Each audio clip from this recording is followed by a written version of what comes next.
ఎడారిలో జలధారలు. రచన doctor K Job Sudarshan. అబ్రాము సారాయి మాట వినెను. ఆదికాండం 16:2. ఆదాము అదే చేశాడు. ఇక్కడ విశ్వాసుల తండ్రి అబ్రహాము అదే పని చేశాడు. ఇవన్నీ దేవుడు మనకు బుద్ధి కలగడం కోసమే రాయించాడు. అనేక సందర్భాలలో మనిషికి శత్రువులు తన ఇంటి వారే కావడం గమనించాలి. ఆధ్యాత్మిక జీవితంలో తరచూ మనకు బంధకాలుగా ఊరులుగా ఉండేది మనకు దగ్గర వారే. అవిశ్వాసులతో జోడుగా ఉండవద్దని రాసి ఉంది. అబ్రహాము కానాను దేశంలో 10 ఏండ్లు కాపురమున్న తరువాత భార్య సారాయి తన దాసి హాగర్ను ఐగుప్తురాల్ని తీసుకుని తన పెనిమిటి అబ్రహాముకు భార్యగా ఉండుటకు అతనికిచ్చెను. 3వ వచనం.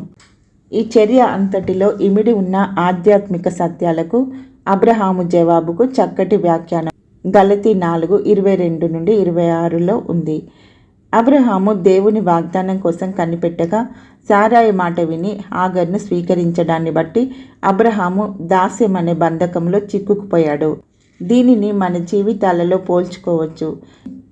ఎవరైనా విశ్వాసి ఆత్మతో ప్రారంభించి శరీరంతో పని పూర్తి చేసుకోవాలని ప్రయత్నించడం అబ్రహాము అనుభవంలాగే ఉంటుంది.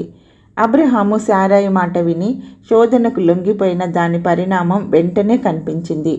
ఎప్పుడైతే హాగర్ గర్భవతి అయిందో వెంటనే ఆమె తన యజమానురాల్ని కించపరచడం మొదలుపెట్టింది.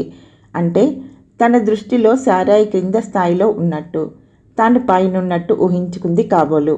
సారాయి తను చేసిన తప్పుకు పశ్చాత్తాపపడి భర్తకు ఫిర్యాదు చేస్తున్నది. ఇప్పుడు పశ్చాత్తాపడినందువలన ప్రయోజనమేమిటి? తప్పును సవరించగలదా?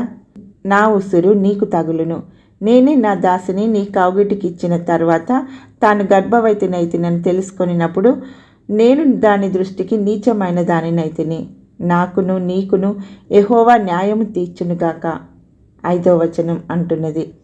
మాట్లాడే తీరు గమనించండి.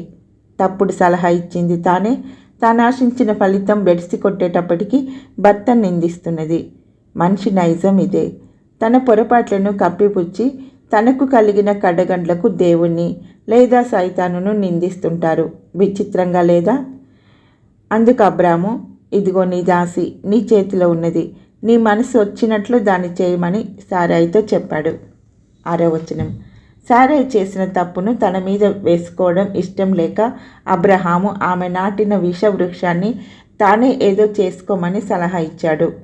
ఒక తప్పు మరో తప్పుకు ఎలా దారి తీస్తుందో ఈ సంఘటనను బట్టి తెలుసుకోగలం.